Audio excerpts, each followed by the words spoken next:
Hello, kids! This is Teacher Heidi, your online learning buddy.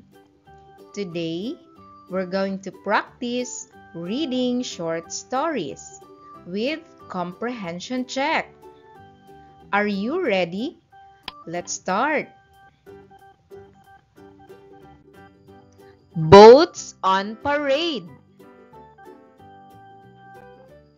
It's a bright summer day at the lake, and the boat parade has begun. Colorful boats float one by one along the shore. There are motorboats, rowboats, and sailboats, all decorated in fun ways.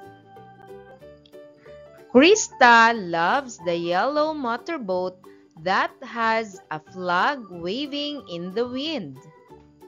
Liana's favorite is the rowboat covered in flowers. Aliria smiles as her favorite, the purple sailboat, floats past.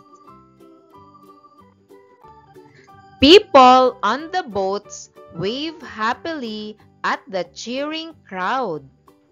Everyone is enjoying the sights and sounds of the parade. For many, the boat parade is the most exciting part of the summer. And now, it's your turn to read, children.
And now, let's answer the following questions.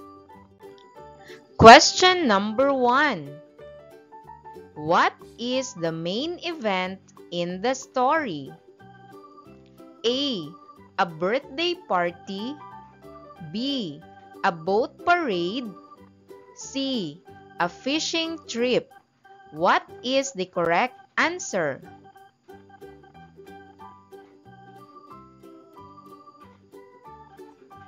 You're right. The correct answer is B. A boat parade.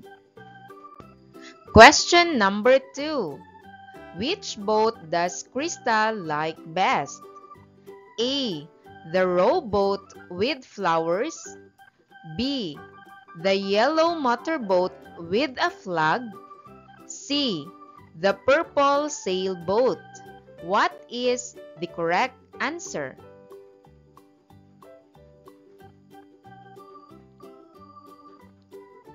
The correct answer is B. The yellow motorboat with a flag. Question number 3. What do the people on the boats do during the parade? A. Play music. B. Go fishing. C. Wave at the crowd. What is the correct answer?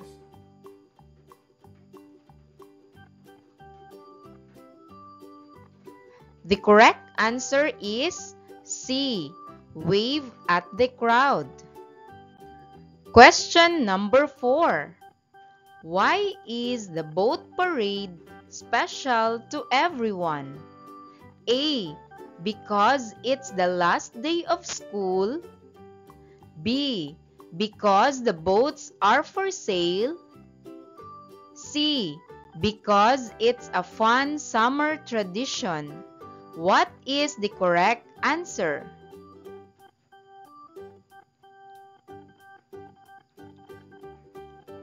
The correct answer is C. Because it's a fun summer tradition. Question number 5. How do the crowds feel during the boat parade? A. Happy and excited. B. Bored and tired.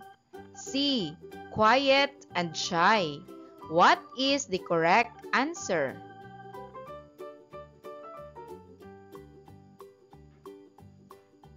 The correct answer is A.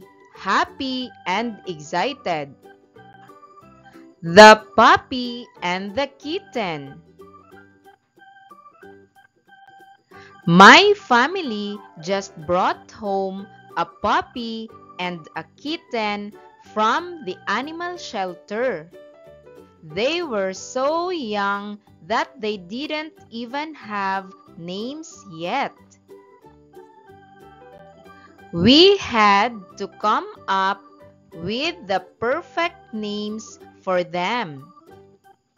The puppy loved to jump up and down, while the kitten enjoyed curling up on our laps. What should we call them?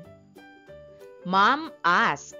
My sister smiled and said, let's name the puppy Jumpy and the kitten Curly. We all agreed. Those names were just right. And now, it's your turn to read, children.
And now, let's answer the following questions.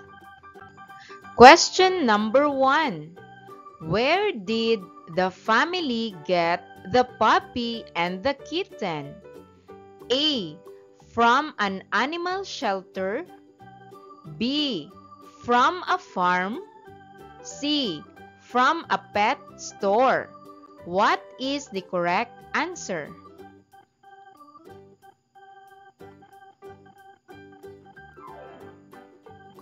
The correct answer is A. From an animal shelter. Question number 2.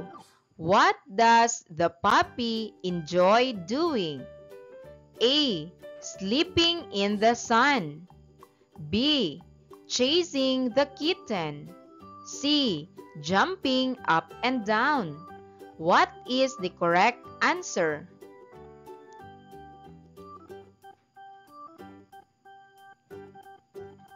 The correct answer is C.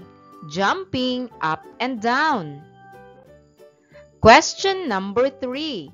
What does the kitten like to do? A. Climb the curtains. B. curl up on laps. C. Chase balls. What is the correct answer?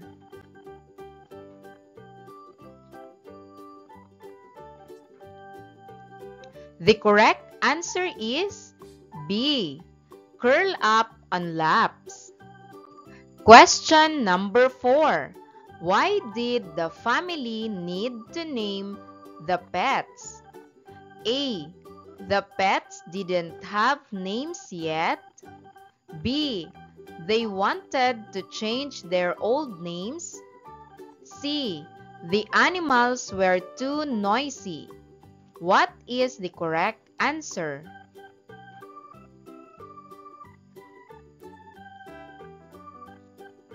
The correct answer is A.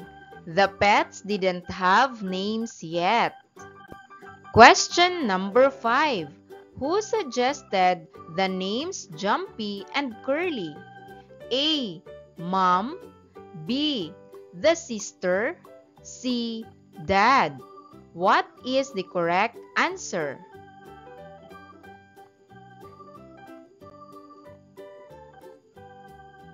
The correct answer is B. The sister. Thank you for watching, kids. Please like, share, and subscribe. God bless everyone.